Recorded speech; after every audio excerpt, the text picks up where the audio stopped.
শুভ দুপুর বন্ধুরা। আজ বানিয়েছিলাম ইলিশ মাছের মাথা দিয়ে কুমড়ো। ইলিশ মাছের মাথা লেজ দিয়ে কুমড়ো করলে আমার খেতে খুবই ভালো লাগে। তাই আমি সবসময় ঘরে ইলিশ মাছের মাথা থাকলে কুমড়ো দিয়েই করার চেষ্টা করি। আজ এই রেসিপির সাথে সাথে আমি আমার কিছু মনের কথাও তোমাদের সাথে শেয়ার করব।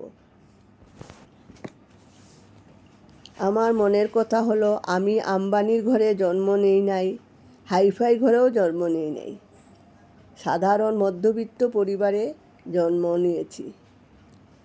আমার জীবনের সুখটাকে দূরবীন দিয়ে খুঁজে বের করতে হয়, আর দুঃখ আমার চারপাশে ছড়িয়ে ছিটিয়ে আছে।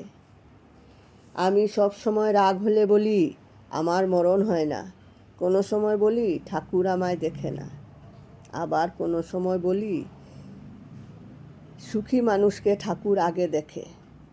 সুখ হোক বা দুঃখ হোক, এই সুখ দুঃখ নিয়েই আমি আমার জীবনটা গুছিয়ে নিয়েছি। কিন্তু আসল সত্য কি জানো বন্ধুরা? যখন ভাবি একদিন মরতে হবে, তখনই মনটা খারাপ হয়ে যায়।